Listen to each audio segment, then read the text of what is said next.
"I love someone else," said the millionaire CEO. 3 years later, he saw her with triplets. What happened next? Watch till the end, a very powerful story. But before proceeding, don't forget to like, subscribe and comment, "I love Mr. Peter." Let's start with love.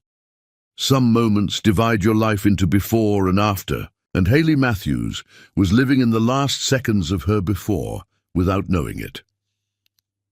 She stood in the penthouse office that overlooked the city, holding the pregnancy test results behind her back like a secret surprise. Like a gift she'd been waiting weeks to unwrap.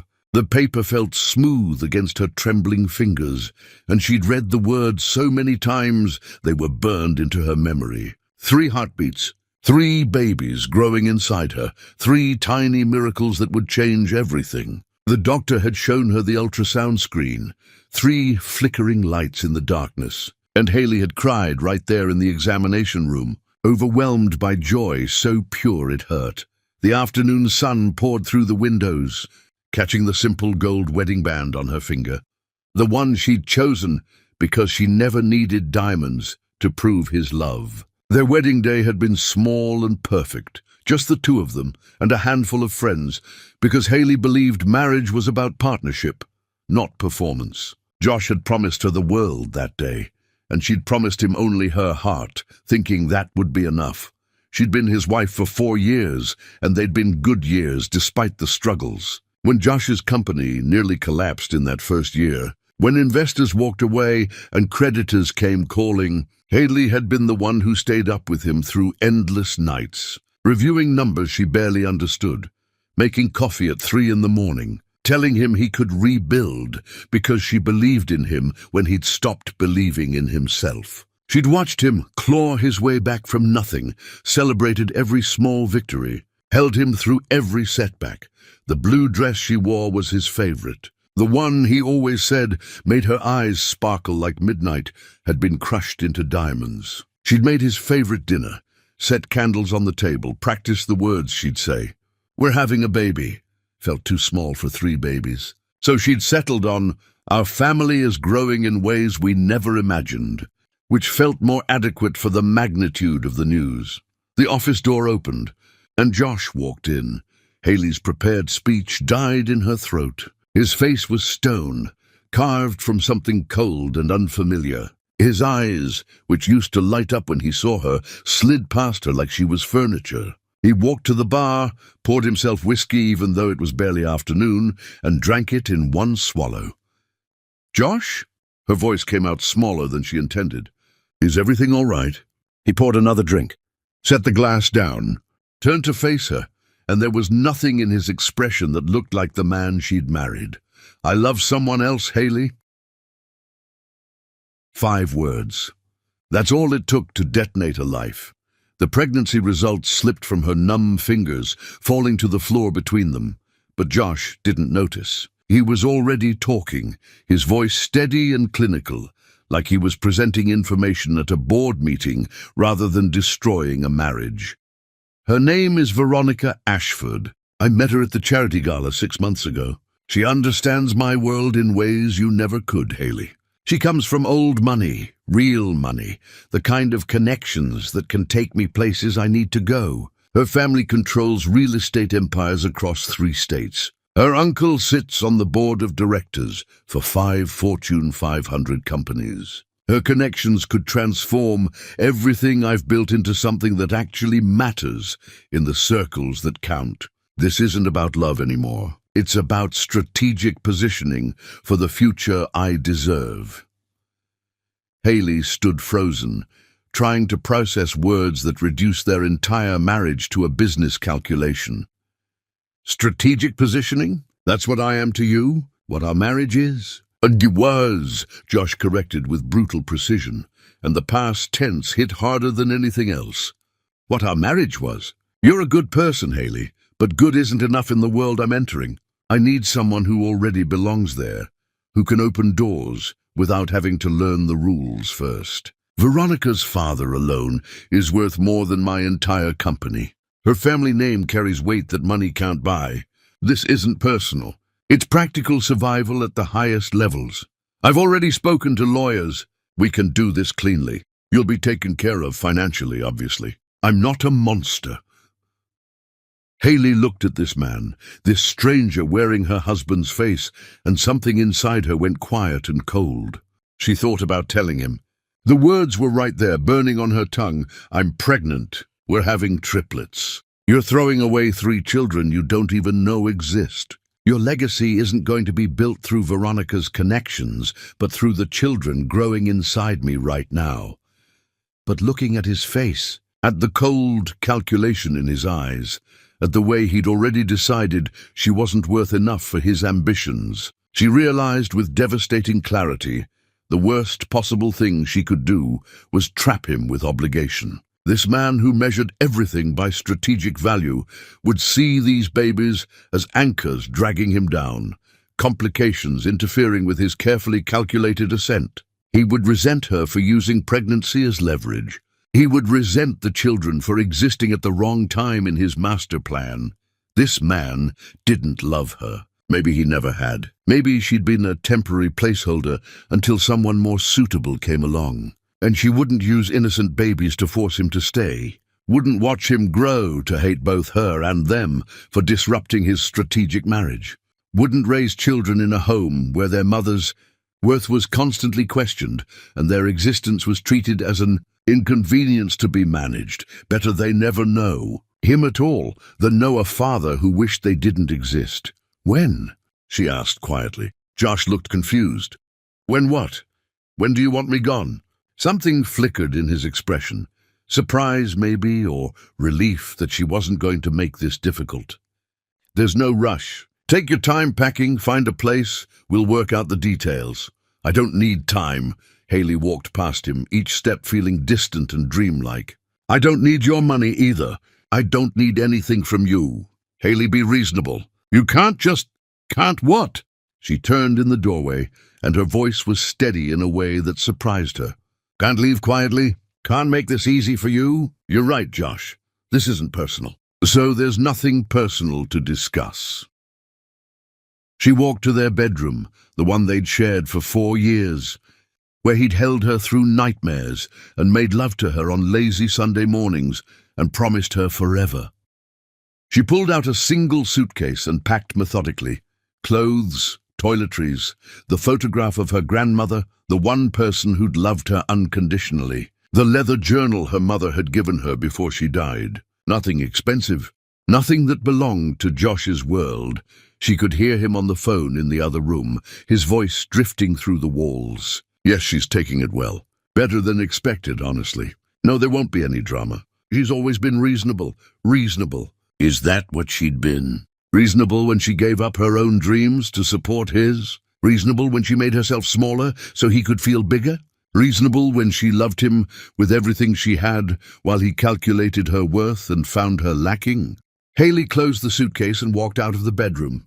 Josh was still on the phone, probably with his lawyers or with Veronica, planning his strategic future. She didn't say goodbye. She didn't leave a note. She simply walked out the door and pulled it closed behind her with a quiet click that felt like the sound of her old life ending. The elevator ride down felt endless. She watched the numbers descend, each floor another layer of distance between her and the man who'd chosen status over her, money over love, connections over commitment. Her hand instinctively moved to her stomach, to the 3 lives growing there. The 3 children who would never know their father because he'd shown her exactly who he was. By the time Haley reached the lobby, she'd made her decision. She would disappear, completely. She would take the trust fund her grandmother had left her, the $8 million she'd never told Josh about because she never wanted him to think money mattered between them, and she would build a life somewhere he'd never think to look. She would raise these children alone, protect them from a man who thought love could be measured in strategic advantages and business opportunities. The doorman called her a taxi, and Haley gave him an address across town, a hotel where she could stay while she figured out her next move. As the taxi pulled away from the building, she looked back one last time at the penthouse where her husband was probably already celebrating his freedom. where he was planning his future with someone who understood his world better than she ever could.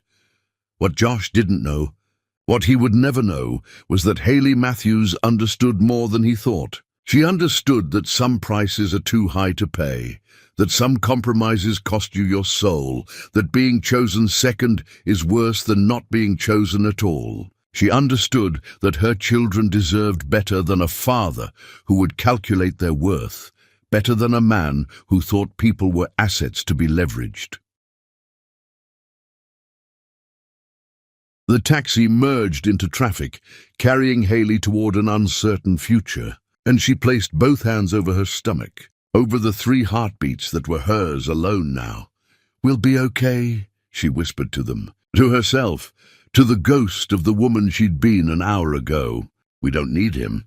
We never did." But even as she said the words, tears began falling, silent and relentless, because knowing you're better off without someone doesn't stop you from grieving the person you thought they were. Chapter 2. The Empire of Ashes. The wedding announcement appeared in every major society magazine exactly 3 months after Hayley vanished, and Josh Brooke stood in the center of a ballroom that cost more per hour than most people earned in a month, smiling for photographers who captured him next to his beautiful new wife. Veronica Ashford had transformed into Veronica Brooke in a ceremony that was everything Josh had once scorned as pretentious excess. Ice sculptures that melted slowly under expensive lighting, $1,000 flower arrangements that would wilt and die before the night ended, a 7-tier cake that tasted like designer cardboard wrapped in fondant, guest lists that read like a directory of wealth and influence, people Josh barely knew but desperately wanted to impress. Veronica had orchestrated every detail with military precision, ensuring that their wedding became the social event of the season, the kind of spectacle that announced to everyone who mattered that Josh Brooke had finally arrived in their world. The congratulations poured in from people Josh barely knew, connections Veronica's family had cultivated over generations of careful social climbing and strategic marriages. Investors who'd previously ignored his calls now sought him out at the reception, eager to discuss opportunities they'd never mentioned before. Business opportunities materialized like magic, all because he was married to the right woman, the strategic woman, the woman who belonged to their world in ways Hayley never could have. Josh told himself he'd made the right choice every time he saw his company's stock prices climb steadily after the wedding announcement. The numbers didn't lie. His decision had been sound, practical, exactly what he needed to elevate himself to the next level of success and influence. But practical had a price that kept rising in ways Josh hadn't anticipated.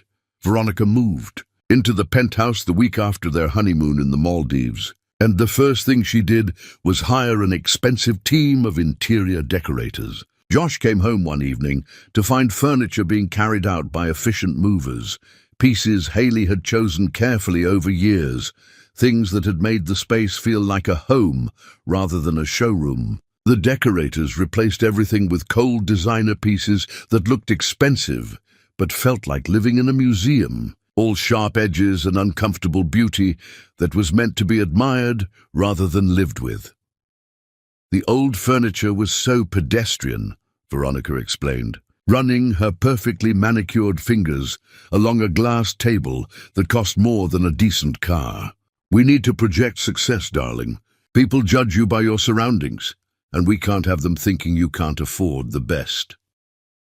Josh wanted to argue that the old couch had been comfortable, that Hayley had found it at an estate sale and loved how it faced the window so they could watch sunsets together, that furniture was supposed to be used and enjoyed rather than just displayed. But those memories felt inappropriate to voice to his new wife, so he swallowed them along with his objections and wrote another check to cover the renovations. The parties started immediately and never seemed to end.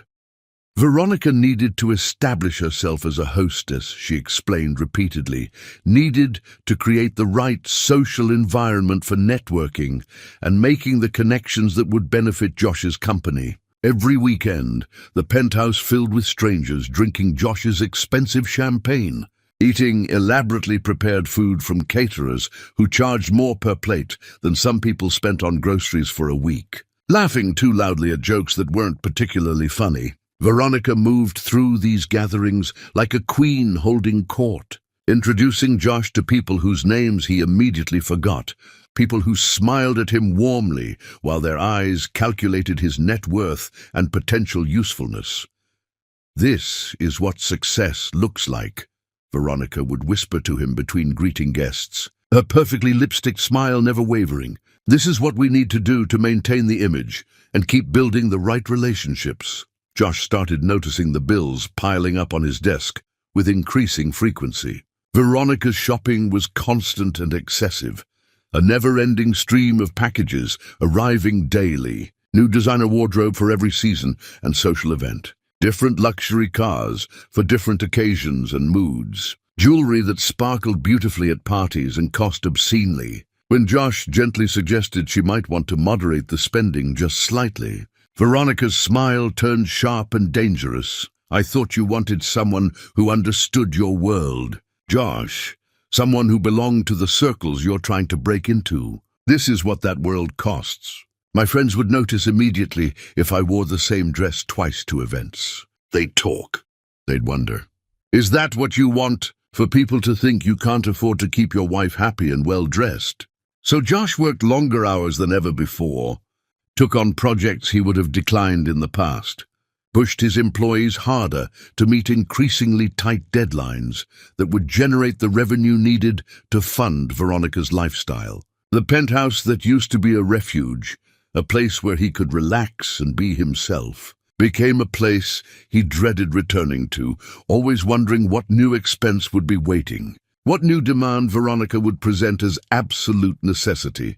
Her father's promised business connections did materialize, but they came with strings Josh hadn't fully anticipated or understood. Investments that somehow benefited Veronica's family more than his own company. Board positions that diluted Josh's control over his own business. Expectations that he'd fund failing ventures because family helps family, and wasn't he family now? Josh found himself trapped in a web of obligations that looked like opportunities on the surface, but felt like quicksand beneath. Each one pulling him deeper into debt and commitment he couldn't escape without destroying the very connections he'd married Veronica to obtain. In quiet moments, usually around 3 in the morning when sleep wouldn't come and Veronica was passed out beside him, smelling of expensive perfume and too much wine, Josh thought about Haley. He'd tried to find her in those first months after she left, had hired private investigators who came back with absolutely nothing, as if she'd simply dissolved into air and ceased to exist. No forwarding address, no contact information with friends or former colleagues, no trace of where she'd gone or what she was doing or whether she was even okay. It bothered him more than he wanted to admit, this loose end that wouldn't tie itself up neatly. This question mark in his otherwise organized life. Sometimes he wondered if she was okay, if she'd found someone else who appreciated her in ways he clearly hadn't, if she ever thought about him, or their marriage, or what they'd had before he destroyed it. He'd wake from dreams where Haley was trying to tell him something desperately important, her mouth moving urgently, but no sound coming out no matter how hard he tried to hear her. And he'd reach for his phone before remembering he had no way to contact her, and she'd made it clear she wanted nothing to do with him. But then Veronica would wake up demanding he order breakfast from that specific cafe 40 minutes across town, because nowhere else made their pastries the way she liked, or needing him to cancel important meetings so he could attend some society function where she wanted to be seen with him. And thoughts of Haley would disappear under the weight of immediate demands and obligations. The breaking point came on an evening that started like any other. Nothing special about the day, except that Josh had managed to come home early for once, exhausted from negotiating a difficult contract that would barely cover the month's expenses between Veronica's spending and her father's investment demands. He walked into the penthouse quietly, planning to surprise Veronica, Maybe suggest they order simple takeout and spend an evening without the performance and pretense that defined their marriage. He heard her voice drifting from the bedroom, laughing in a way she never laughed with him, light and genuine and cruel. The door was slightly open, and Josh stood frozen in the hallway, listening to his wife talk on the phone with someone she clearly felt comfortable with in ways she'd never been comfortable with him. "Oh, Trevor, you should see the ridiculous gift he just bought me. A diamond bracelet that probably cost more than his first car. The idiot actually thinks I care about him beyond his bank account." Her laugh was mocking, sharp with contempt. "Of course I'm counting down to the divorce settlement. Another year, maybe 2 at most, and I'll have enough to never work a day again in my life. You should see how easy he is to manipulate. Just pout a little, mention what my friends have or what I saw someone wearing, and he'll write a check for absolutely anything, without question." Josh stood completely frozen, every word landing like physical blows to his chest, making it hard to breathe. He's so desperate to belong, Trevor. So pathetically grateful that someone from a real family would even look at him twice, much less marry him. He actually thinks our connections are about him being special or worthy, not about him being useful and disposable. My father is bleeding his company dry through those investment deals, and the fool thinks it's networking and opportunity. Another cruel laugh. The best part? He threw away some pathetic little wife for me. Can you imagine? He actually thought I was an upgrade. Men are so incredibly stupid when their egos get involved. Josh's hands were shaking badly. He wanted to storm into the room, confront her, rage at her for the betrayal and the lies and the complete contempt, but something stopped him. Some survival instinct that said confrontation would only make this worse, that she'd twist it somehow and make him the villain. Instead, he turned around and walked out of the penthouse as quietly as he'd entered, his whole world crumbling with every step. He sat in his car in the parking garage for over 2 hours, processing what he'd heard, unable to drive because his hands were shaking too badly to trust himself behind the wheel. Every moment of his marriage to Veronica replayed through this new lens of understanding, and Josh saw with painful clarity how blind he'd been, how easily manipulated, how perfectly she'd played him from the very beginning. The worst part wasn't even the betrayal itself, devastating as that was. The worst part was that he'd asked for this. He'd chosen strategy over authenticity, calculation over genuine connection, and gotten exactly what he deserved.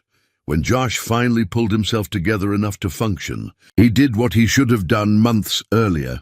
He contacted the best divorce attorney in the state, explained the situation without emotion because he had none left, and began the long process of extracting himself from the disaster he'd created. The divorce took 8 brutal months and cost Josh $7 million. Money he'd worked himself into the ground to earn. Money that disappeared into Veronica's accounts as payment for a marriage that had been nothing but a transaction from the very first moment. The legal proceedings were brutal and public, with every humiliating detail splashed across business publications and gossip columns that treated his pain as entertainment. Josh Brooke, the self-made millionaire who'd been conned by a gold digger. Josh Brooke, who'd thrown away a stable marriage for social climbing. Josh Brooke, the cautionary tale everyone could feel superior to. On the day the divorce was finalized, Josh sat alone in the penthouse that felt cavernous and empty without even Veronica's cold presence to fill it. The designer furniture she'd chosen still filled the rooms like monuments to his stupidity and poor judgment. He poured himself expensive whiskey and thought about the chain of decisions that had led him to this moment. Alone and broke and humiliated. He'd had something real with Haley. She'd loved him when he had nothing, supported him through failures that would have sent other people running, never asked for anything except his time and attention. She'd been exactly what he needed, and he'd thrown her away because she didn't come with the right connections, didn't project the right image, didn't belong to the world he was desperately trying to break into. And what had that world given him? Debt, humiliation, the bitter knowledge that he'd been used as thoroughly as he'd used Haley.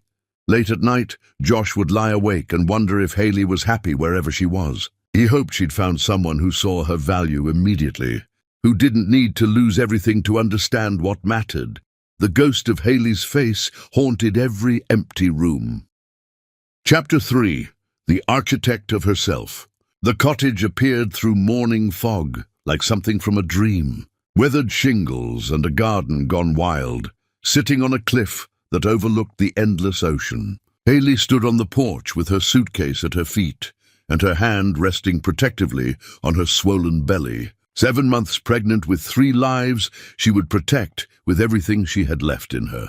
The elderly woman who answered her tentative knock had silver hair braided down her back and eyes that seemed to see straight through all pretense into the truth beneath. She studied Haley's pale face, her obvious pregnancy, the single suitcase that contained everything she owned now, and something shifted in her weathered expression.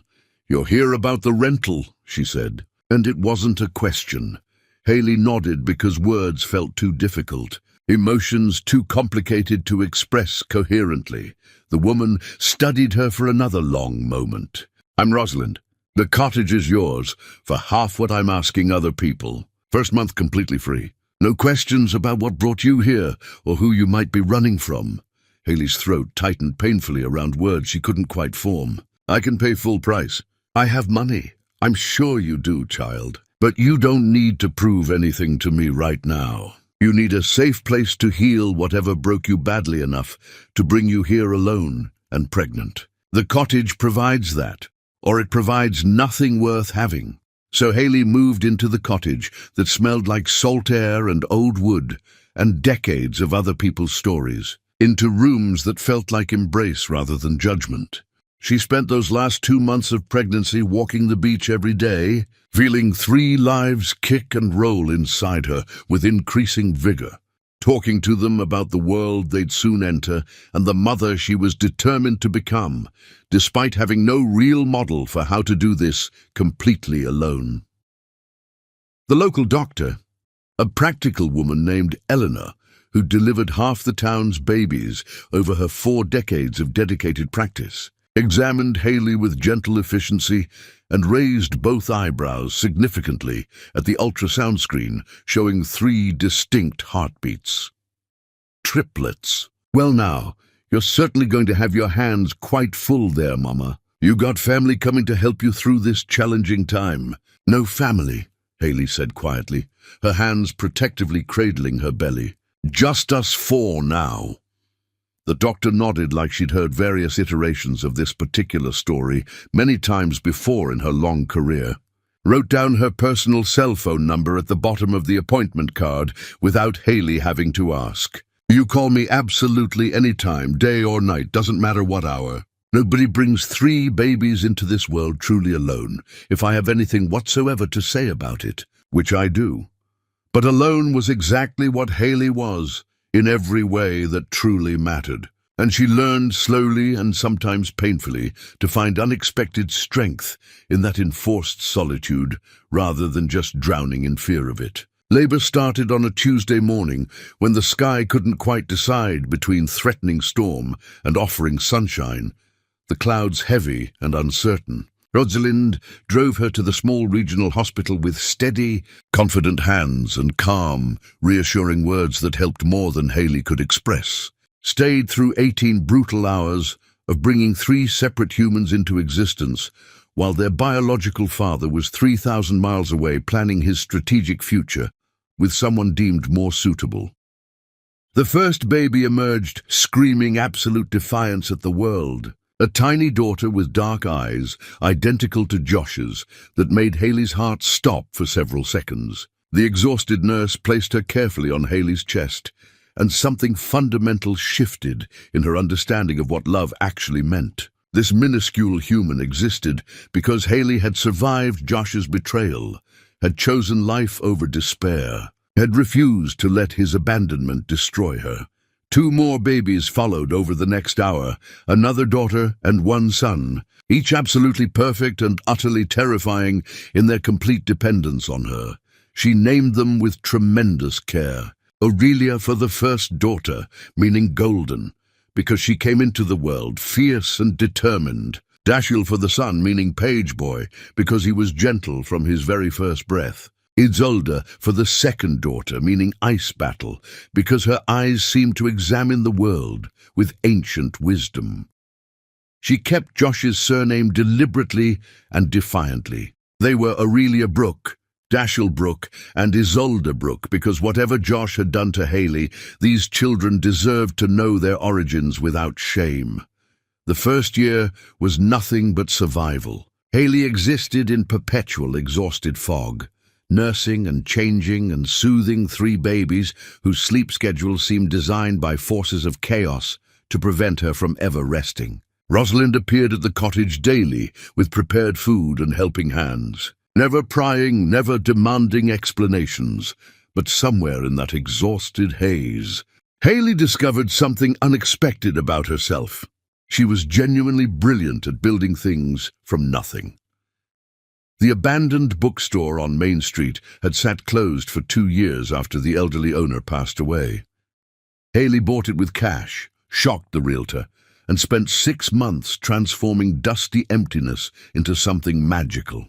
She kept the old wooden shelves, but added comfortable reading nooks, installed a cafe in the back with equipment that made proper espresso, created an event space for author readings and community gatherings.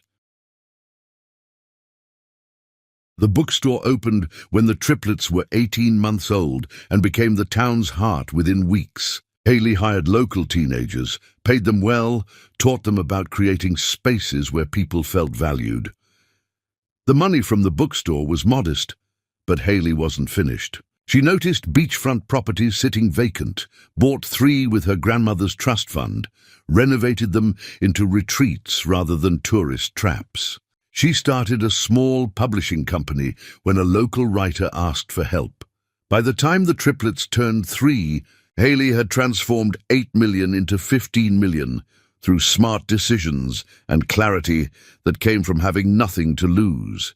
The triplets grew extraordinary. Aurelia became their fierce protector, standing between her siblings and any threat. Dashiell developed gentle curiosity about everything. Isolde sang constantly, making up songs about adventures.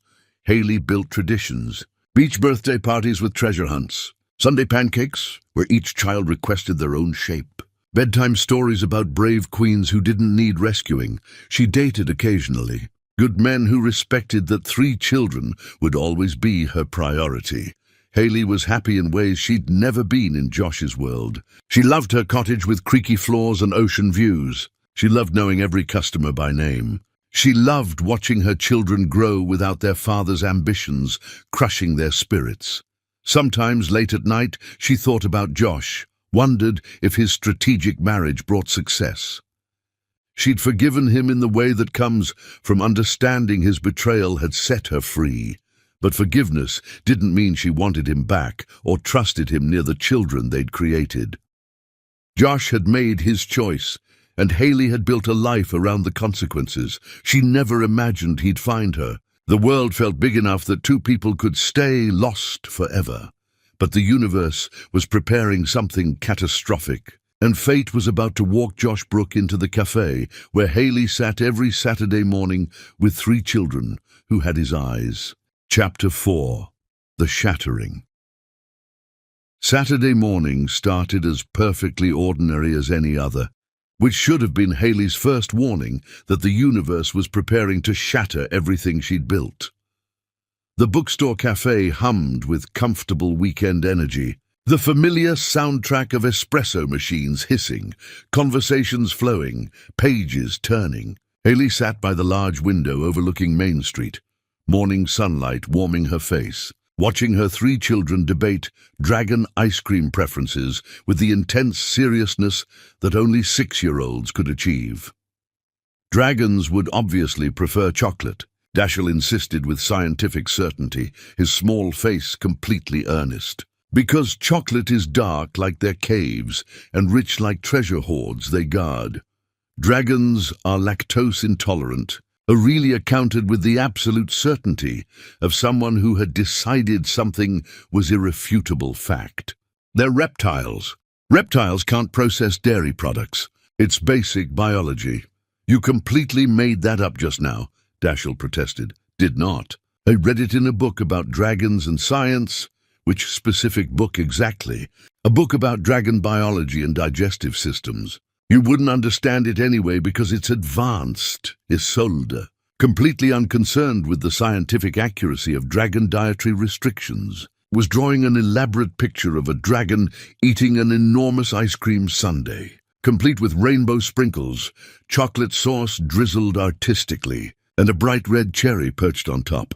She hummed while she colored, making up a cheerful song about dragons who loved dessert more than treasure.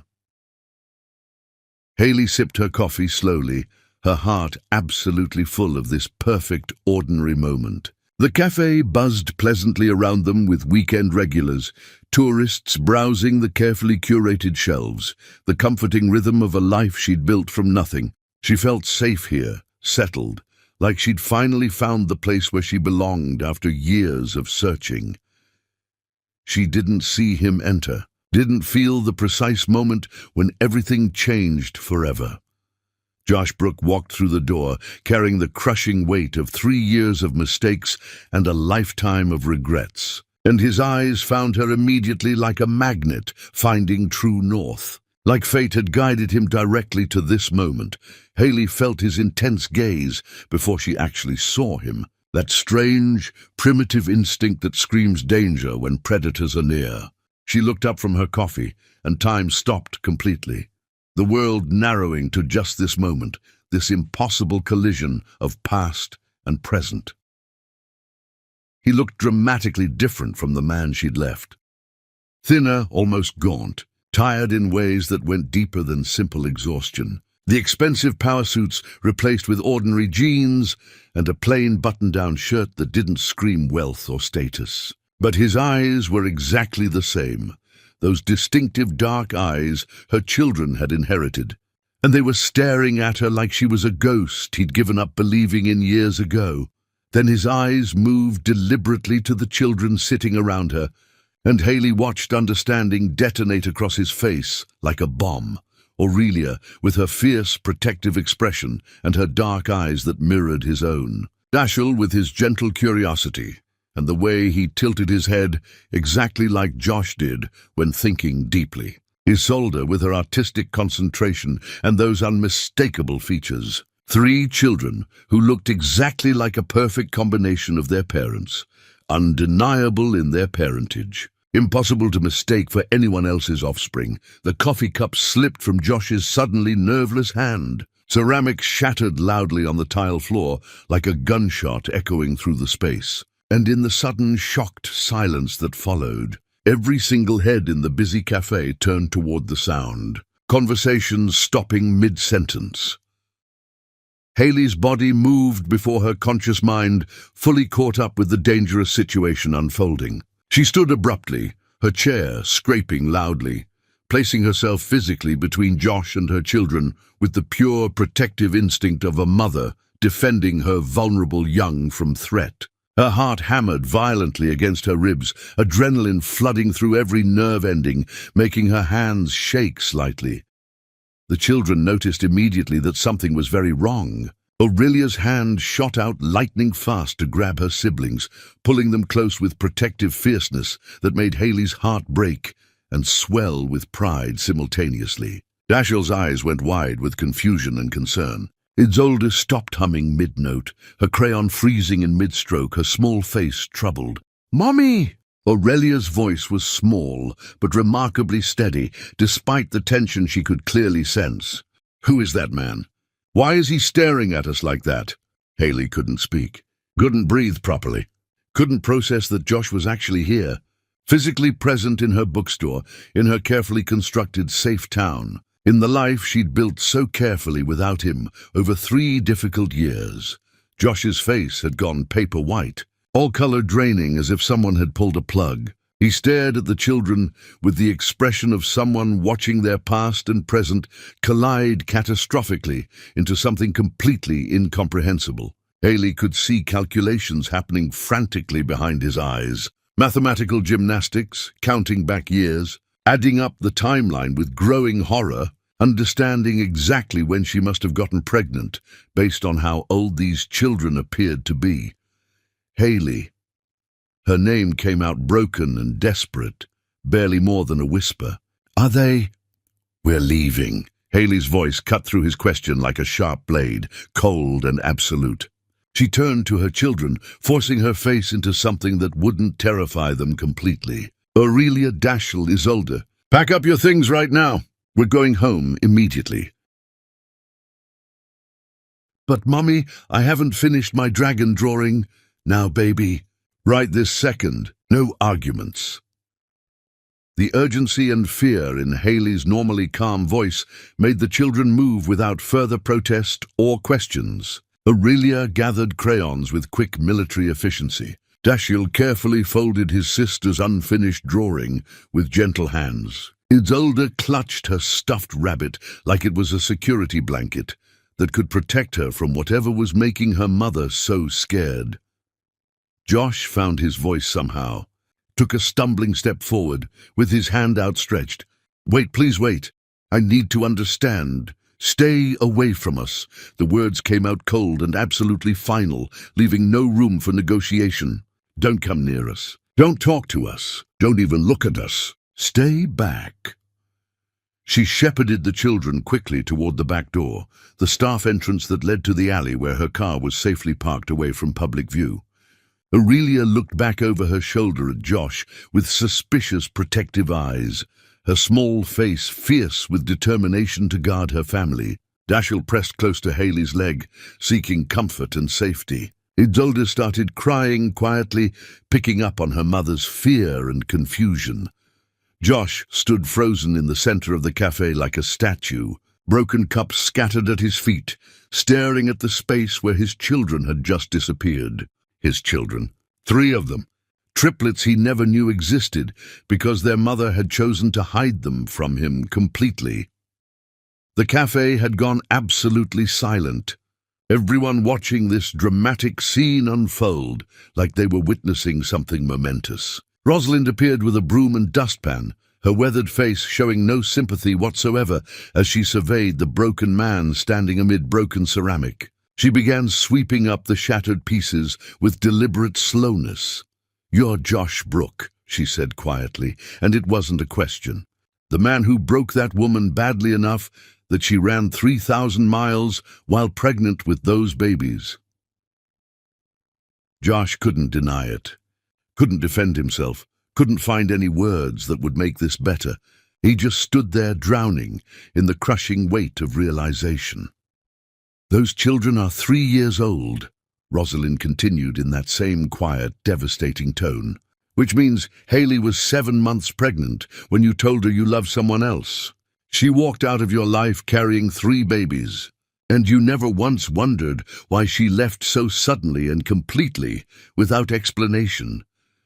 "I didn't know," Josh managed to whisper, the words feeling pathetically inadequate.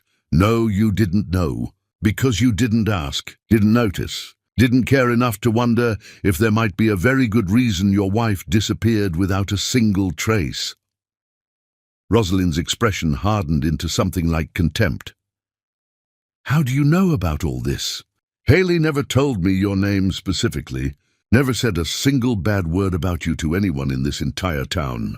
But I'm not blind, and I can read newspapers. Your very public, very expensive divorce from that gold-digger woman was plastered across every business publication 6 months ago. I recognized your face from all those photos." Rosalind paused in her sweeping. "So here's what you're going to do, Josh Brooke. You're going to leave this cafe, leave this town, and leave Haley and those innocent children alone. You made your choice 3 years ago when you threw her away. You don't get to disrupt their peace now." "They're my children," Josh said, and his voice broke on the words. "Biology doesn't make you a father," Rosalind said sharply. "Those children have a mother who loves them more than her own life. who built an entire empire to provide for them, who teaches them every single day that their worth isn't dependent on what they can do for someone else or how useful they are. They don't need you. They don't even know you exist in their world. Josh wanted to argue, wanted to demand his rights, wanted to rage at the unfairness of discovering he had children in the same moment he learned he'd lost them forever. But looking at Rosalind's implacable face, at the judgment in every customer's eyes as they stared at him, at the way the entire cafe had turned hostile in seconds, he understood that nothing he could say would matter to any of them. He walked out into bright sunshine that felt completely wrong, given how dark everything had just become. He stood on the sidewalk outside the bookstore, trying desperately to process what had just happened, trying to figure out his next move in a situation that felt utterly impossible. Those children were his. Had his eyes, his features, undeniable biological proof. Haley had kept them from him for 3 entire years, raised them alone, never told him they existed. Anger wanted to rise up and give him something to hold on to besides this crushing sense of loss. But underneath the anger was something much worse: understanding. Haley had been 7 months pregnant when he told her he loved someone else. She'd probably been about to tell him the wonderful news when he destroyed their marriage with 5 terrible words. She'd probably practiced what she was going to say, imagined his reaction, hoped he'd be happy. And instead of using the pregnancy to trap him or manipulate him into staying, she'd left quietly and completely, protecting her unborn children from a father who'd proven beyond doubt that he couldn't value people over opportunities and status. Josh pulled out his phone with shaking hands and searched for H. Matthews, the mysterious investor he'd come to this town specifically to meet about a potential property deal. Articles popped up showing a successful entrepreneur who'd transformed the coastal town's economy. But photos were always taken from distances or angles that obscured the face. He'd come here to do business with Haley without even knowing it. The universe had just delivered the cruelest joke imaginable. Josh sat down heavily on a bench outside the bookstore and put his head in his hands. 3 children, triplets, his children, growing up without him, thriving without him, not needing him at all, because their mother had given them everything they needed. He'd missed 3 years of their lives completely. First steps, first words, birthdays, bedtime stories, all of it gone forever. And he would miss every year after this, unless he somehow figured out how to fix this seemingly impossible situation. Rosalind came outside, arms crossed over her chest, looking down at him with no pity. "You're still sitting here." "I don't know where else to be," Josh admitted honestly. "That woman built something absolutely remarkable here," Rosalind said. "Started with nothing but heartbreak and determination. She owns half the commercial property on Main Street now. And she accomplished all of that while raising 3 babies completely alone, without any help from you." Josh understood. He was being dismissed, warned off, told in no uncertain terms to leave. But he couldn't, not now. Not knowing his children existed somewhere in this town. "I'm not leaving," he said quietly but firmly. "I know I don't have any rights. I know I don't deserve anything from her or them. But those are my children, and I need to find a way to be part of their lives somehow." Rosalind studied him for a long, measuring moment. "Then you better get yourself a very good lawyer, Josh Brooke, because that woman is not the same person you left behind 3 years ago. She's stronger, smarter, and absolutely done with men who think they can take what doesn't belong to them. You want to fight her for those children? You'll lose everything you have left." She walked back inside, leaving Josh alone on the bench with the ruins of his life scattered around him and the impossible task of figuring out how to earn back something he'd thrown away before he even knew it was precious beyond measure.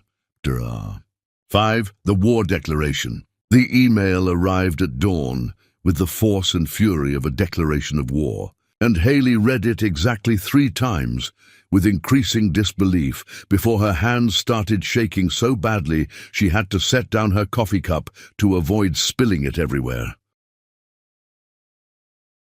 legal letterhead from a prestigious downtown firm she didn't recognize. Attorney representing Joshua Brooke in matters pertaining to the paternity and custody of minor children, Aurelia Brooke, Dashiell Brooke, and Isolde Brooke, demanding immediate DNA testing to establish biological parentage beyond any possible shadow of doubt, requesting emergency temporary custody, pending full comprehensive investigation into why the mother had deliberately and maliciously concealed the existence of said children from their biological father for 3 years, threatening extensive legal action for parental alienation, claiming damages of $10 million for lost time with his children, and demanding Haley appear in court within 30 days to answer for her unconscionable actions or risk losing custody entirely.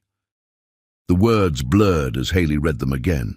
$10 million, emergency custody, parental alienation. Each phrase was a weapon designed to destroy everything she'd built, to paint her as a villain who'd stolen his children, rather than a mother who'd protected them from a man who'd thrown her away like garbage. Haley stood frozen in her kitchen with cold coffee growing colder in the forgotten cup, watching her carefully constructed world begin cracking down the middle like fragile glass under too much pressure.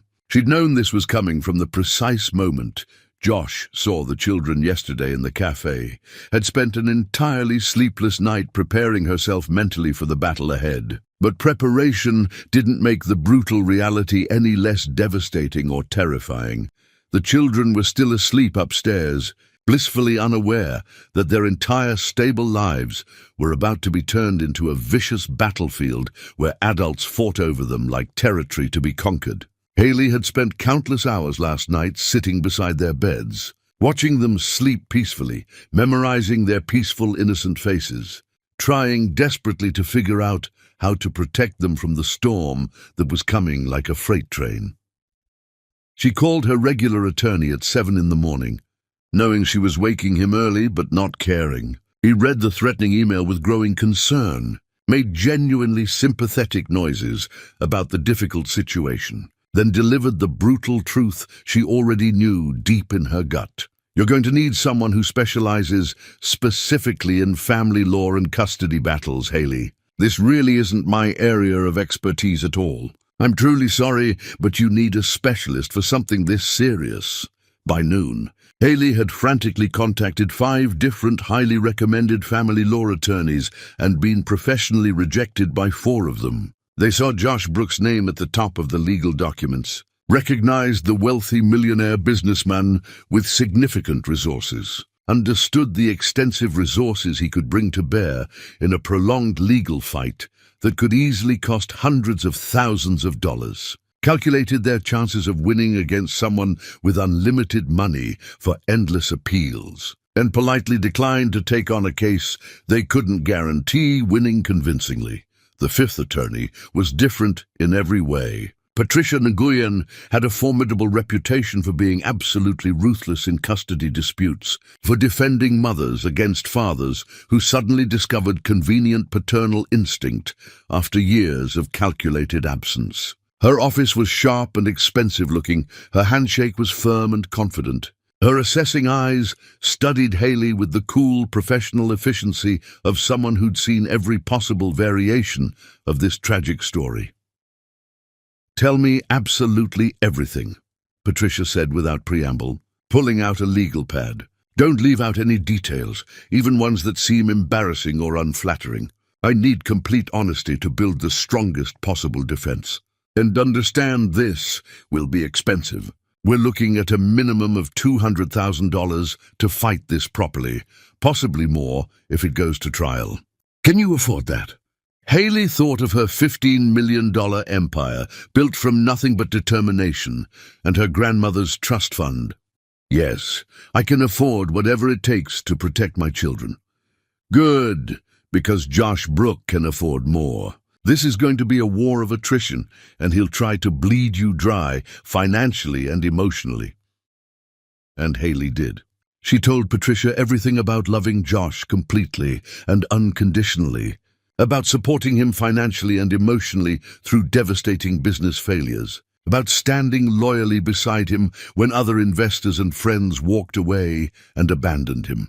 She told her about carefully planning to reveal the pregnancy as a wonderful surprise, about Josh's cold confession of loving someone else, about leaving quietly rather than trapping him with obligation and resentment. She told her about building this new life from absolute nothing, about raising 3 demanding children completely alone, about creating financial stability and emotional security without him. Patricia listened without interrupting even once, taking careful, detailed notes on her legal pad with precise handwriting. When Haley finally finished her story, Patricia leaned back in her expensive leather chair and delivered her professional assessment with devastating honesty. His legal position is significantly stronger than you probably want to admit or acknowledge. Biology gives him substantial parental rights, regardless of past circumstances or behavior. The fact that you deliberately concealed their existence for 3 years, even with understandable reasons, will be viewed extremely negatively by most judges. His considerable financial resources give him the ability to drag this fight out for years if necessary. Haley felt physically sick, her stomach churning. "So I'm going to lose my children? He's going to take them from me." "I didn't say that at all," Patricia said sharply. "I said his position is strong, but legal strength isn't the same thing as moral rightness. You're going to fight back hard, and we're going to make this battle so ugly and public that he'll wish he'd never walked into that cafe." Legal papers were filed within 1 week with ruthless efficiency. Patricia's comprehensive counter-motion painted Josh in the harshest possible light as an abandoning spouse who'd deliberately driven his pregnant wife from her home, who'd chosen another woman over his family without hesitation, who'd shown absolutely no interest in locating his missing wife after the first 6 superficial months, who now only wanted access to children because he'd accidentally stumbled upon them while pursuing completely unrelated interests. She methodically included extensive financial records showing Josh had never filed a single missing person report, had never attempted any real searches after hiring one private investigator who came back empty-handed, had moved on completely with his life and his new strategic marriage without ever looking back or wondering about his first wife's fate. The meticulously documented evidence was utterly damning and mostly completely true. But Haley knew, with sinking certainty, it wouldn't be nearly enough. Josh could counter every single argument with his own narrative of pain and betrayal, his own claim of being the victim denied knowledge of his children. Josh didn't passively wait for court dates to arrive. He moved to town immediately, rented an expensive house just 3 blocks from Haley's cottage, deliberately stationed himself in strategic places where he might catch glimpses of the children going about their daily lives. Haley spotted him sitting in his car outside the preschool one afternoon, just watching the playground with an intensity that made her blood run cold. She immediately called the police, filed an emergency restraining order request that was frustratingly denied because technically Josh hadn't actually done anything legally threatening. Yet the small town turned dramatically cold toward Josh almost immediately after word spread. People talked in small communities, and everyone who'd heard Haley's story, who'd watched her build herself from nothing, who genuinely loved those sweet triplets, made their strong disapproval abundantly clear. Shop owners flatly refused him service. Restaurant hostesses claimed they were completely fully booked. People crossed streets deliberately to avoid him. But Josh proved remarkably persistent despite the social hostility. He started showing up at town council meetings where Haley served on several committees. He attended bookstore author events, always sitting silently in the back row, never speaking but always conspicuously present. He volunteered at the community center, trying desperately to become part of the social fabric that had so completely embraced Haley. The legal war escalated with frightening speed. Josh filed aggressive motions demanding Haley's complete financial records, claiming she'd illegally used her status as his legal wife to build her current empire, and therefore owed him substantial compensation. Patricia countered fiercely with her own demands for Josh's complete records, publicly revealing that his affair with Veronica had started a full 8 months before he told Haley he loved someone else, proving conclusively that the marriage had been destroyed by his ongoing betrayal long before Haley finally left. Josh aggressively subpoenaed all medical records from the triplets' birth, trying to establish legal proof that Haley had deliberately concealed the pregnancy with malicious intent. Patricia fought this viciously tooth and nail, arguing medical, privacy and patient rights, but a sympathetic judge eventually granted partial access despite her objections. The records showed clearly that Haley had been 7 months pregnant when arriving in town, that she'd gone through labor and delivery completely alone with only medical staff present, that she'd deliberately listed no father whatsoever on any birth certificates. Josh then demanded extensive psychological evaluations of Haley to determine her fitness as a parent and guardian. Patricia absolutely exploded at this development, filed formal complaints about harassment and intimidation, threatened to make this entire case so public that Josh's already damaged reputation would never recover from the scandal. But the judge, an older conservative man who seemed instinctively sympathetic to fathers' rights, approved a limited evaluation despite all protests. Every single legal move Josh made was technically justified under family law and simultaneously morally devastating. He was cynically using the system exactly as it was designed, fighting aggressively for parental rights that biology granted him regardless of his past behavior or character. And Haley, watching this man she'd once loved with her whole heart, try systematically to tear apart her life through paperwork and legal maneuvers, felt something deep inside her harden into absolute, unshakable determination. She wasn't the broken woman who'd left Josh's penthouse 3 years ago crying and devastated.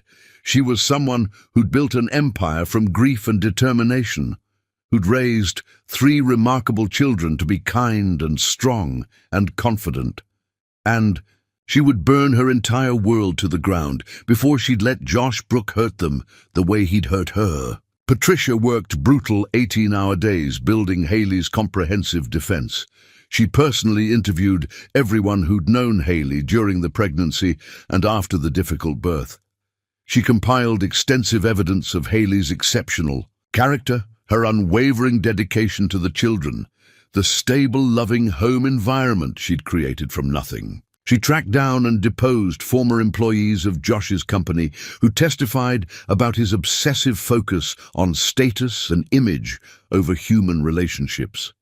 She even located Veronica, who proved surprisingly eager to provide a detailed deposition about Josh's character in exchange for immunity from certain uncomfortable questions about her own behavior during the marriage. Veronica described in devastating detail a man desperately trying to belong, pathetically easy to manipulate, so obsessively focused on climbing social ladders that he'd married a complete stranger, primarily for family connections, and ignored every red flag until it was far too late. The complicated case became regional news almost overnight. Reporters started showing up, asking pointed questions about the millionaire businessman who'd apparently abandoned his pregnant wife and was now fighting aggressively for custody of children he'd never known existed. Josh's face began appearing in newspapers under sensational headlines that made him look absolutely monstrous and unsympathetic. And through absolutely all of it, Haley somehow protected her children from the vicious war being waged over their very existence. She maintained their comforting routines, kept their lives as stable as possible, told them nothing whatsoever about the legal battles. But Aurelia started having terrible nightmares about shadow men taking them away. Dashiell began asking why Mommy cried quietly in the bathroom. Isolde gradually stopped singing as much, her natural joy noticeably dimmed by tension she could feel but not understand. The preliminary hearing was scheduled for 6 weeks from the initial filing, and both experienced attorneys predicted a brutal trial that could potentially last many months. Josh and Haley would sit in the same courtroom, forced to face each other directly, forced to litigate their painful past and their children's uncertain future in front of strangers who would ultimately decide what happened to 3 innocent lives. Chapter 6. The Testimony. The courtroom felt like a cage specifically designed to trap people in their absolute worst moments and force them to relive their most painful failures. Harsh fluorescent lights made absolutely everyone look sick and exhausted. Wooden benches worn smooth by decades of other people's tragedies and broken families.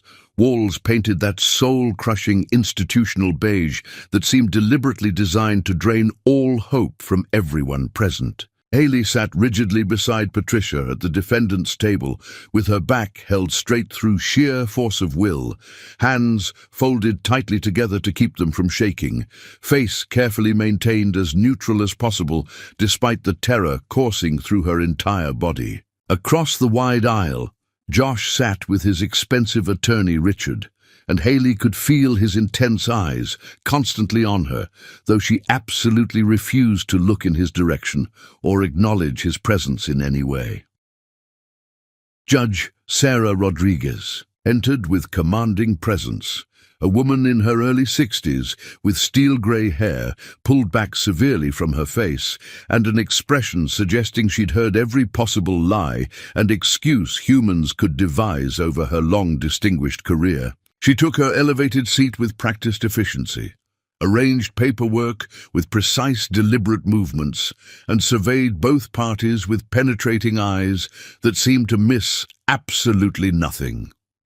This is a preliminary hearing to determine paternity and discuss temporary custody arrangements, she began in a voice that carried clear authority throughout the silent courtroom. I've read both petitions carefully and all supporting documentation. This is clearly an unusual case with extremely complicated circumstances. We're here today to establish basic facts, nothing more at this stage. Patricia stood first with confident posture. Your Honor, my client Haley Matthews is the sole parent of 3 happy, healthy, well-adjusted children who are thriving under her exceptional care. The petitioner, Joshua Brooke, is essentially a biological stranger who cruelly abandoned his pregnant wife and now seeks to disrupt stable lives because he accidentally discovered children he never knew existed. Richard stood immediately in response. Your Honor, my client was never informed of his children's existence by anyone. Ms. Matthews made a completely unilateral decision to deliberately deny Mr. Brooke his fundamental paternal rights, to raise his biological children without his knowledge or consent, to deprive him of 3 irreplaceable years of their lives. Regardless of any past marital difficulties, Mr. Brooke has every legal and moral right to know his children. Judge Rodriguez looked between the 2 attorneys with an expression of weary patience. I don't care about your marriage or how it ended. I care exclusively about 3 children who didn't ask to be born into this mess. Everything we do in this courtroom is about their welfare, not your feelings or your rights. The hearing formally began with Patricia's carefully prepared case. She called Rosalind as her first witness, and the elderly woman walked to the witness stand with natural dignity and grace. Tell the court how you first met Ms. Matthews, Patricia instructed. She appeared at my door 3 years ago, 7 months pregnant with nowhere to go. She had 1 suitcase containing everything she owned, and eyes that looked like someone had torn her heart completely out of her chest. I rented her the cottage because I could tell immediately she needed safety more than anything else in the world. Did she ever mention the father of her children? Never by name, not once. She only said her marriage had ended, that she needed to start fresh somewhere the past couldn't find her. She wasn't running from anything criminal or dangerous. She was running from heartbreak. Richard cross-examined with sharp, aggressive questions. Did Ms. Matthews ever indicate to you that she'd informed the father about the pregnancy? No, sir, she did not. Did she express any intention whatsoever of informing him? No, sir. And I didn't encourage her to contact him either. When a woman shows up that broken and vulnerable, you don't push her to contact the person who broke her so badly. Patricia called several more carefully selected witnesses. The dedicated doctor who delivered the triplets testified about Haley going through extremely difficult labor without any support system, about her obvious devotion to the children's health and welfare, about 3 years of regular checkups that showed excellent, consistent parenting. The preschool director described Aurelia, Dashiell, and Isolde as exceptionally well-adjusted, confident children who showed absolutely no signs of neglect or trauma. The bookstore manager testified about Haley building a highly successful venture, while simultaneously raising demanding triplets, about her dedication to both her children and her community. Each carefully chosen witness systematically painted a picture of a woman who'd taken complete devastation and transformed it into purpose, who'd raised 3 children to be loved and secure despite doing it entirely alone. Then Patricia did something unexpected that made Josh visibly pale. She called Josh himself to the stand as a hostile witness. Josh walked slowly to the witness stand looking like he hadn't slept properly in weeks. His expensive suit couldn't hide the weight he'd obviously lost, the dark shadows under his eyes, the way his hand shook slightly as he was formally sworn in. Patricia approached him with controlled professional aggression. "Mr. Brooke, when exactly did you tell your wife you loved someone else?" Josh's voice was quiet and strained. 3 years ago, March. Be more specific with the date. What month exactly? And March. And when were the triplets born? May, 2 months later. So Miss Matthews was 7 months pregnant when you told her you loved someone else. Did you know she was pregnant at that time? No, I did not. Did you ask if there was any reason she might be particularly upset beyond the obvious betrayal of your marriage vows? No. Did you wonder at all why she left so suddenly, so completely, without any explanation? I thought she was hurt and needed space to process everything. How much space did you give her? How long did you actively search for your missing wife? I hired a private investigator for 6 months. When he couldn't find any trace of her, I assumed she wanted to stay disappeared and respect her wishes. And then you married someone else. Just 3 months after your wife vanished. Tell the court about Veronica Ashford. Richard objected immediately and strenuously. Relevance, Your Honor. Mr. Brooks' subsequent marriage has absolutely no bearing on his parental rights. It demonstrates his priorities and character, Patricia countered smoothly, which directly impacts his fitness as a parent and guardian. Judge Rodriguez considered for a moment. I'll allow it. Answer the question, Mr. Brooke. Josh looked absolutely miserable. I married Veronica primarily for her family connections. Her family had resources and social connections that could help my struggling company. It was strategic. Strategic, Patricia repeated with obvious distaste. You mean you deliberately used her? We used each other. She wanted access to my money. I wanted her family connections. It was a transaction that both parties understood and agreed to. Until she took you for $7 million in the divorce settlement. Tell me, Mr. Brooke, do you have a consistent pattern of treating people as transactions, of calculating their value based primarily on what they can provide you? Richard objected again, but the damage was clearly done. The courtroom had witnessed Josh openly admit to marrying for pure strategy, to treating important relationships as business transactions. Patricia pressed her advantage harder. If you had known Ms. Matthews was pregnant when she left, what would you have done differently? Josh opened his mouth, then closed it. The hesitation was absolutely damning. Let me rephrase that question more clearly, Patricia said coldly. Would you have stayed with your pregnant wife, or would you have still married Veronica Ashford for her valuable family connections? I don't know, Josh admitted, and the words fell like stones. I was a different person then. I made terrible choices. Then Patricia revealed the phone records, showing Josh had been in contact with Veronica for 8 full months before he told Haley he loved someone else. concrete evidence of an ongoing affair. So Mr. Brooke wasn't just choosing strategy over love. He was actively having an affair while married to Ms. Matthews, while she was pregnant with his children. This man cheated, lied, and abandoned his pregnant wife, and now wants this court to reward that unconscionable behavior. The courtroom erupted in whispers. Judge Rodriguez's expression hardened noticeably. Then it was Haley's turn to testify, and she felt like she was walking to her own execution. Tell the court about your marriage. I loved him completely. When his company almost failed, I worked 2 jobs while he rebuilt. I thought we were true partners. When did you learn you were pregnant? A week before he told me he loved someone else. I was waiting to tell him. I was so excited. What happened instead? He came home and told me he loved Veronica, that she understood his world better, that our marriage was over because I wasn't strategic enough. Did you tell him about the pregnancy? No, Haley's voice cracked.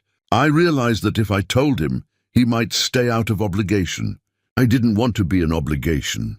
Richard's cross-examination was brutal, but Haley held steady through it all. Judge Rodriguez looked exhausted. I'm ordering DNA testing, but we all know what results will show. You're both going to mandatory mediation. Chapter 7. The Mediation from Hell. The mediation office felt deliberately neutral, with its beige walls and comfortable chairs, specifically designed to not trigger anyone while people discussed tearing apart lives with maximum civility. Dr. Helen Frost radiated pure competence and zero tolerance for nonsense. Short grey hair, sharp, intelligent eyes behind practical glasses, an expression suggesting she'd heard every manipulation and excuse humans could possibly devise. Let me be absolutely clear, Dr. Frost began without preamble. I'm not here to decide who's right or wrong about the past. I'm here to determine if you can co-parent these children without destroying them psychologically. Everything else is irrelevant. She looked at Haley first. You've raised 3 children successfully for 3 years. That's genuinely commendable. But children eventually ask complicated questions about their origins. Denying them access to that information could be more harmful long-term than allowing carefully supervised contact. Then she looked at Josh. You abandoned your pregnant wife. Regardless of whether you knew about the pregnancy, you chose strategy over authentic love, and now want access to children you contributed absolutely nothing toward raising. Both shifted uncomfortably. What do you want for these children? Haley answered immediately. Safety, stability, to grow up knowing they're loved unconditionally. Dr. Frost wrote this down. And you? Josh's answer came slower. I want to know them, to be part of their lives in whatever capacity Haley allows. Why don't you deserve it? Because I threw away their mother without thought. Because I destroyed a marriage for connections. Because I only care about them now that I know they exist. Dr. Frost pulled out a tablet. These are videos from the children's preschool. The video showed the triplets. None mentioned a father. None showed awareness that something was missing. These children have constructed a complete world without you, Mr. Brooke. She paused on Isolde, laughing. What can you give these children? Josh stared at the frozen image. Nothing. They have everything they need. You owe them nothing, Haley said, speaking to Josh for the first time. Dr. Frost pulled out more evidence. Mr. Brooke has been photographing the children from a distance. Josh's face went red. I just wanted to see them. But you did scare someone, Dr. Frost said, looking at Haley. Here's what I'm proposing, Dr. Frost said. Complete separation for now. Mr. Brooke returns to the city. No contact for 6 months. During that time, intensive therapy for both. Both started to protest. After 6 months, we reconvene. If Mr. Brooke has demonstrated genuine growth, we discuss supervised visitation entirely at Ms. Matthews' discretion. 6 months? Josh's voice was anguished. 6 months is nothing compared to the years you've already missed. When they reconvened, both parties reluctantly agreed. Judge Rodriguez approved the plan with the addendum that Josh was to have absolutely no contact during separation. Josh left town that evening. Haley watched him drive away. "Everything's going back to normal," Haley promised her children, though she knew that was a lie. Chapter 8. The Long Silence. 18 months passed in silence that felt both liberating and suffocating simultaneously, like breathing underwater, like learning to exist in a completely different element. Haley rebuilt her sense of safety slowly and painfully, like someone learning to walk again after a devastating injury that required extensive, painful rehabilitation. Dr. Frost connected Haley with a therapist named Christine, who specialized specifically in betrayal trauma and abandonment issues. Twice weekly, Haley sat in Christine's comfortable office and talked about loving someone who'd thrown her away completely, about building walls so impossibly high that nothing could ever hurt her again, about whether protecting her children from their father was genuine wisdom or just transferring her own unresolved hurt onto innocent people. "You're not wrong for what you did," Christine said during one particularly difficult session when Haley was struggling with guilt. "Leaving Josh was survival. Building a life without him was triumph. But consider carefully whether you're still running from something that genuinely can't chase you anymore." The children thrived magnificently in the absence of constant tension that had permeated everything during the legal battles. Aurelia stopped having nightmares about shadow men coming to take them away from their mother. Dashiell's gentle curiosity expanded to include questions about everything from quantum physics to why people fall in love and get hurt. Isolde sang constantly again, her natural joy bubbling over into every moment, filling their cottage with music. Haley started dating Garrett seriously around month 8 of the separation. He was the town's respected fire chief, a widower with a teenage daughter named Ruby, who handled the complicated situation with remarkable grace and maturity.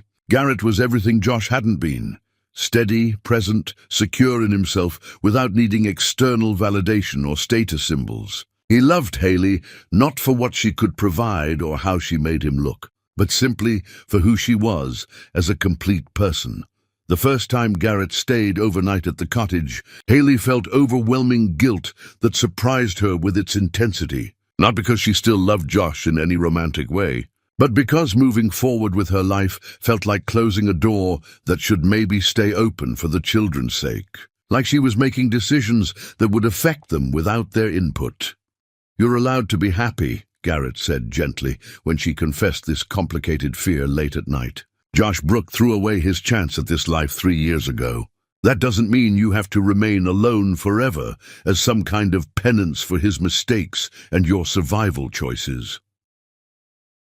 Garrett built the children an elaborate treehouse in the backyard, taught them to identify constellations on clear nights, turning astronomy into adventure, read them stories with different character voices that made them giggle. The triplets adored him completely, and Haley watched them bloom under the attention of a man who showed up consistently without conditions or calculations. Meanwhile, Dr. Frost sent periodic detailed updates about Josh's progress in therapy, information she was authorized to share.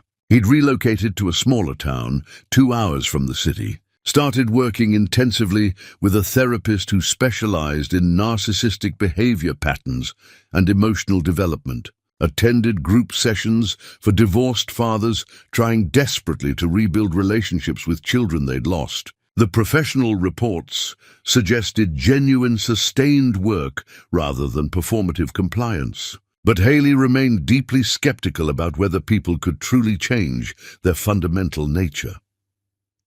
Around month 10, Haley received an unexpected email from Dr. Frost with Josh's explicit written permission to share its contents. It was a letter he'd written to the children that he'd never sent, part of his therapeutic process of learning to express emotions honestly. Haley almost deleted it without reading, her finger hovering over the delete button. She didn't want Josh's words in her head, didn't want to feel anything about his journey toward becoming better when he'd caused so much damage. But something made her open the attachment instead.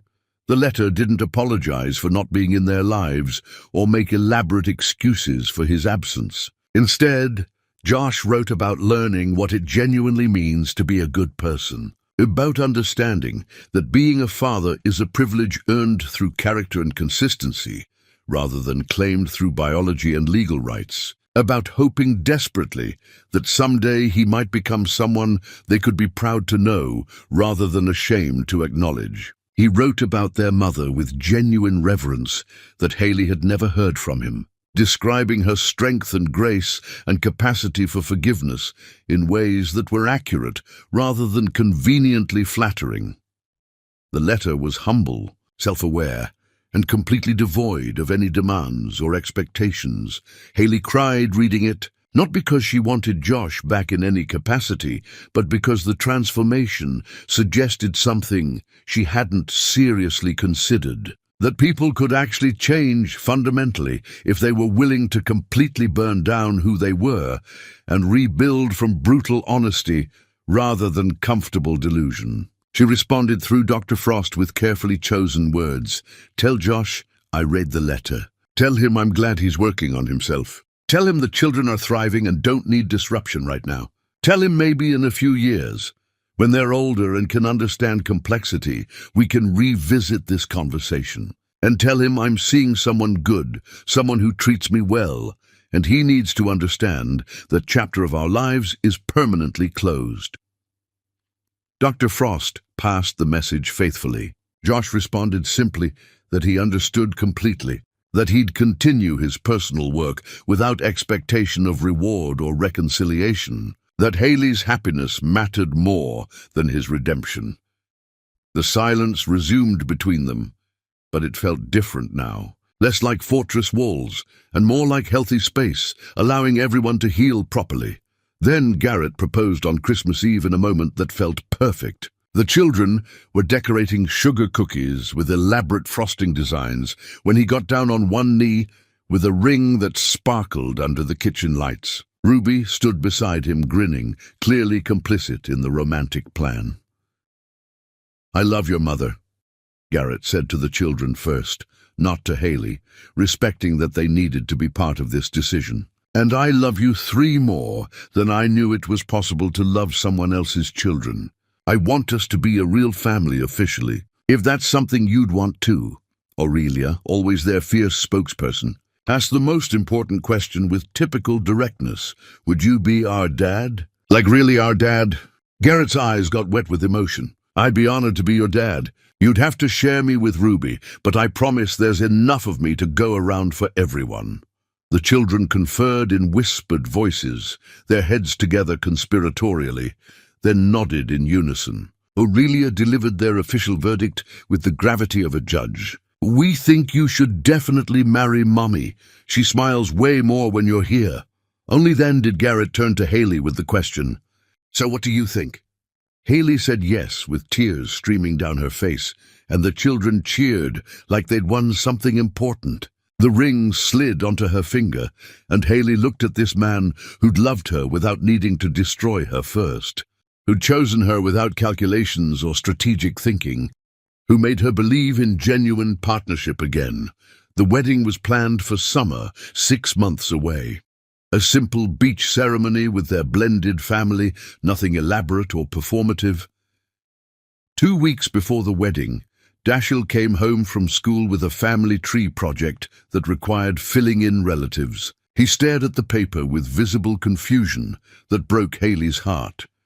I don't know what to put for father, he said quietly, his gentle voice troubled. Garrett is going to be our dad after the wedding, but we had a father before that, right? The one who died?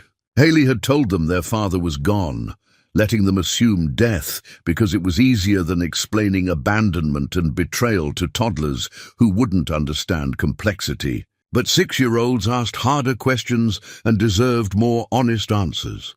She sat down with all 3 children that evening and told them an age-appropriate version of difficult truth. Their father was alive. He and Haley had separated before they were born because they weren't right for each other. He didn't know they existed for a long time, and when he found out, everyone agreed it was best for the children to stay with Haley where they were safe and happy and loved. But someday, when they were older and could understand complicated adult situations, they could meet him if they wanted to. Aurelia processed this information with her characteristic intensity. Is he a bad person? He made bad choices, Haley said carefully, choosing her words with tremendous care. But he's trying to become better. People are complicated. Sometimes they hurt others without meaning to, and sometimes they work very hard to fix themselves afterward. The conversation opened something in the children that Haley hadn't anticipated.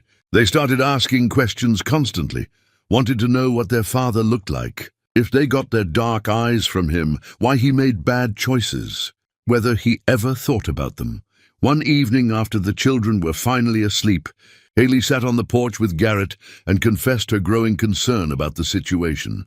They're asking about Josh constantly now. I don't want his shadow hanging over our wedding, over our life together. But I also can't keep lying to them about their origins. Garrett held her hand and said something that showed exactly why she loved him. I'm not afraid of Josh being their biological father. I'm not threatened by supervised visits or by him being part of their lives in whatever limited capacity makes sense. What I care about is whether you can handle being in any proximity to him without it destroying the peace you've worked so hard to build. I think I can, Haley said slowly, testing the words. Because I'm not the woman who fell apart when he left anymore. I'm someone who rebuilt herself completely, and his presence isn't a threat to me anymore. It's just a complication we'll navigate together. 2 weeks later, Haley married Garrett on the beach with her children and his daughter standing beside them as the blended family they were becoming. With the supportive community she'd built surrounding them with love, with genuine affection that felt real and earned and safe. Josh wasn't there, respected her boundary completely, and Haley danced at her wedding without his shadow darkening anything. But 3 weeks after the honeymoon, she kept her promise and contacted Dr. Frost about introducing Josh to his children. What happened in that supervised meeting would determine whether redemption was actually real or just another elaborate performance. Chapter 9. The Meeting. Haley arrived at Dr. Frost's office 15 minutes early and spent those minutes breathing like she'd forgotten how, trying desperately to prepare herself for seeing Josh after 18 long months of complete silence.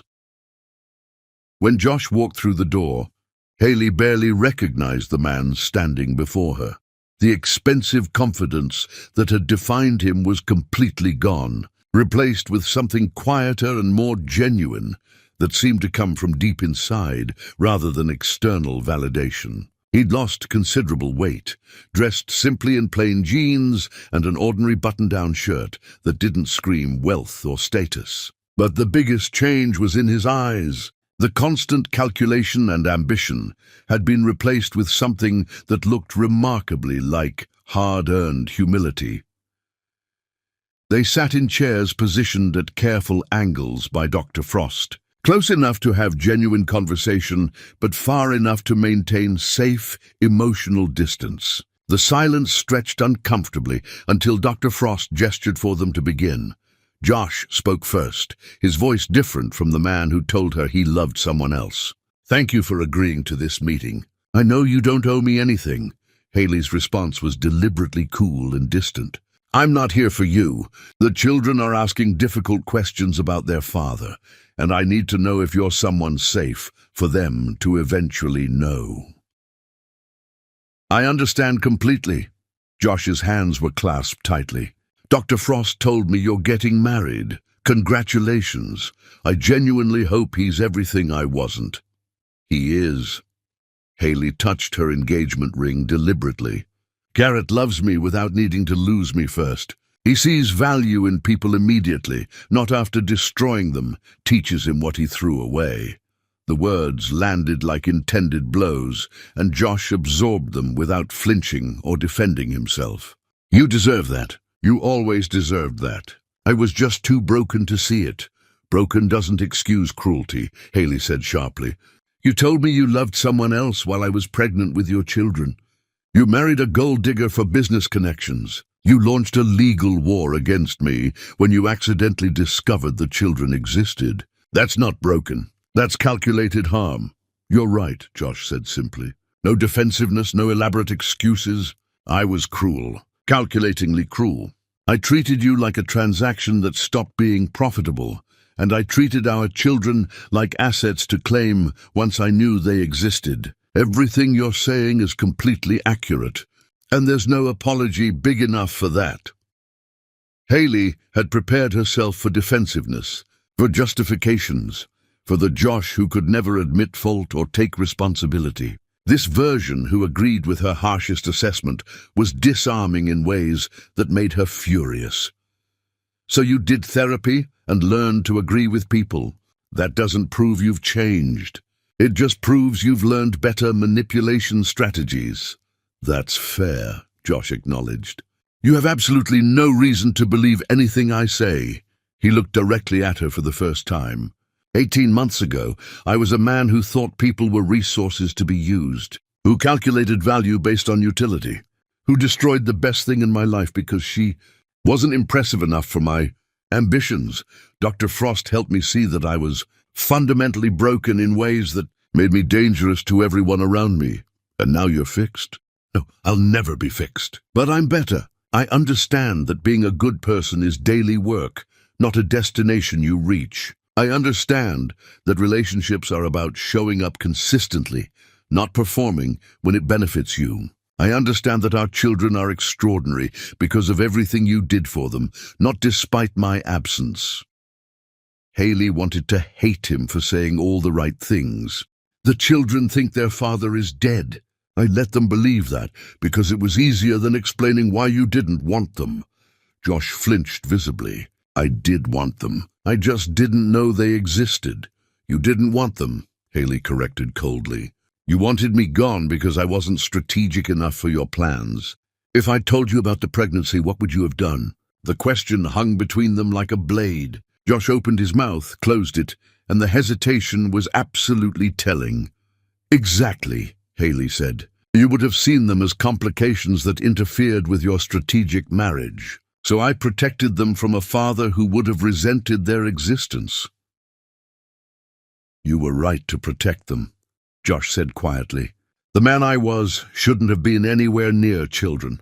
I would have damaged them the way I damaged you. So why should I let you near them now? What's different except that you took some therapy classes and learned to parrot accountability?" Josh didn't answer immediately. When he spoke, his voice was raw with emotion. "Nothing's different in ways I can prove. Change only shows up in sustained action over years, not in one conversation. But I'm asking for a chance to show you that I'm doing the work. Not because I expect forgiveness or reward, but because those children deserve to know their biological father tried to become worthy of them. Even if he never succeeds, they have a father," Haley said firmly. "Garrett is going to be their dad in every way that matters. He shows up for them daily, loves them without conditions, never makes them feel like they have to earn his attention. You're biological fact, not family." "I know that," Josh said, his acceptance complete. "I'm not here to compete with Garrett or disrupt the family you've built. I'm here because someday Aurelia, Dashiell, and Isolde are going to ask why their biological father wasn't present. And I need them to have the chance to judge that for themselves when they're old enough." Haley felt tears threaten and refused to let them fall. "You don't get to absolve your guilt through my children. Your redemption isn't their responsibility." "It's not about my redemption," Josh said. "It's about giving them choices I took away. You were right to hide them from me. You were right to build a life without me. You were right about everything. But they're growing up, and they have questions I'm the only one who can answer truthfully." "What truth?" Haley demanded. "That their father thought status mattered more than love? That he threw away their mother because she wasn't impressive enough for his social climbing? That's the truth they'll get from me. That's part of the truth, Josh acknowledged. The other part is that their father realized too late that he'd destroyed something irreplaceable. That he spent 18 months learning to be someone better. That he respects their mother more than anyone because she had the strength to walk away from someone who didn't deserve her. The words were everything Haley needed to hear, and nothing that changed the past or healed the wounds. Dr. Frost, who'd been silent, finally spoke. Haley, what are you afraid of? The question bypassed all her defenses. I'm afraid letting Josh in will destroy what we've built. That the children will prefer him because he's novelty and Garrett is every day. That Josh will hurt them the way he hurt me. That I'll lose control of protecting them from people who might damage them. Those are reasonable fears, Dr. Frost acknowledged. Josh, what are you afraid of? That I'll never be good enough, Josh said honestly. That 18 months of work isn't sufficient to repair the damage I caused. That I don't deserve mercy, but I'm desperately hoping for it anyway. That I'll spend the rest of my life knowing I threw away my family because I was too shallow to see value without price tags attached to it. The honesty between them was uncomfortable and necessary. Haley sat with it, let it sink into her bones, and made a decision that terrified her. I'll introduce you to them after the wedding, under strict supervision, not as their father, but as someone their mother used to know who's trying to be better. They can decide over time if they want you in their lives. But there are conditions you'll follow absolutely, or this ends permanently. Josh nodded immediately. Anything? You don't undermine Garrett's role, ever. He's their dad in every way that matters. You don't make demands or create expectations. You don't disrupt their stability. You get supervised visits when I allow them, not on your schedule. You have zero legal rights, zero parental authority, zero claim to their time or attention. If you revert to who you were, if you bring drama or manipulation or try to turn them against me, I disappear again and you'll never find us. Do you understand? I agree completely, Josh said without hesitation. And one more thing, Haley added, her voice dropping to something colder. This meeting doesn't mean I forgive you. It doesn't mean we're healed. It means I'm prioritizing my children's eventual questions over my own hurt. But I will never forget what you did, and I will never trust you fully. You destroyed that permanently. Josh absorbed this final condition. I understand. What I did is unforgivable. The fact that you're giving me any chance at all is mercy I don't deserve. As the meeting ended, Josh stood to leave and paused at the door. Garrett is a lucky man, and your children are lucky to have you. Thank you for being strong enough to protect them from me until I could become someone safe to be around. Haley watched him leave, then sat in the office for another 30 minutes processing everything that had happened. She called Garrett and told him everything about the meeting. I'm not afraid of Josh, Garrett said immediately. I'm not threatened by supervised visits or by him being their biological father. What I care about is whether you can handle being near him without it destroying your peace. I think I can, Haley said slowly, testing the truth of her words. Because I'm not the woman who fell apart when he left. I'm someone who rebuilt herself completely, and his presence isn't a threat anymore. It's just another complication we'll handle together. 2 weeks later, Haley married Garrett on the beach with love that felt real and earned. Josh wasn't there, respected her boundary completely. But 3 weeks after the honeymoon, she kept her promise and introduced Josh to his children. What happened in that room would determine everything. Chapter 10. The Redemption. The playroom Dr. Frost had carefully prepared felt deliberately neutral, filled with age-appropriate toys and books and soft lighting designed to make difficult conversations easier for everyone involved. Josh arrived first, sitting stiffly in a chair that felt too small for adult bodies. His hands clasped so tightly together that his knuckles showed white with tension. When Haley walked in with the triplets, the air in the room changed completely. The children clustered around their mother instinctively, 3 pairs of dark eyes studying the stranger who'd made their mother tense. Dr. Frost handled introductions with practiced gentleness. Aurelia, Dashiell, Isolde, this is Josh. He's someone your mother knew a long time ago, and he'd like to talk with you if you're comfortable with that. Aurelia stepped forward first, always their protector. Are you our father? The one who made bad choices? Josh looked stricken by the directness, but didn't flinch from honesty. Yes, I'm your biological father. I made very bad choices that hurt your mother, and because of those choices, I haven't been part of your lives. Why not? Aurelia demanded.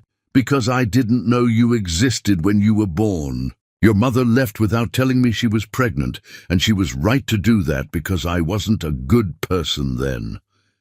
Aurelia considered this. Are you going to hurt Mommy again? No, your mother is married to Garrett now, and Garrett is who she chose. I respect that. I'm not here to change anything about your lives. Dashiell approached next, gentler. Do you like stars? The question shifted everything. Josh's expression softened. I'm learning to appreciate them. I never paid attention to beautiful things before, but I'm trying to now. Garrett taught me constellations. Dashiell's enthusiasm overcame his caution. Do you know about planets? They talked for 10 minutes about Saturn and Mars. Isolde pulled out crayons. Do you want to color? Josh sat cross-legged beside her, and they colored in companionable silence. The hour passed without drama. When time ended, Josh thanked them. Isolde hugged him spontaneously. As they prepared to leave, Aurelia turned back.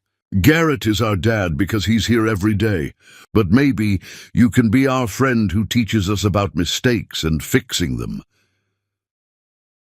Visits continued monthly, always supervised. Josh never pushed, simply showed up consistently. 6 months passed. Dashiell asked if Josh could attend his science fair. Garrett encouraged her to say yes. Josh attended, stayed respectfully in the background. One evening, nearly 18 months after that first meeting, Haley and Josh had coffee. Finally, Josh said what he'd been holding. The children are extraordinary. Everything good about them comes from you. Haley looked at him. I'm not going to forgive you, but I'm grateful you became someone worthy of knowing them. Years continued passing. The children grew into remarkable teenagers. On Aurelia's 16th birthday, she asked to speak with Josh alone. You taught me that people can be wrong and still choose to become right, Aurelia said. I don't forgive you for hurting Mom, but I respect that you owned your mistakes. The story ended years later at Dashiell's college graduation. Dashiell's speech thanked everyone, including Josh, for teaching him it's never too late. Josh sat crying, understanding he'd lost everything because he thought status mattered more than love. As the ceremony ended, Haley caught Josh's eye. She didn't smile, just nodded once. Josh drove home alone to a small apartment. He understood that he hadn't lost Haley Matthews. She'd freed herself and built a life where his presence was optional. Some prices are paid in money, others in years of regret. Josh paid the highest price, learning what mattered after losing it forever. But he learned, and that knowledge might be worth something after all.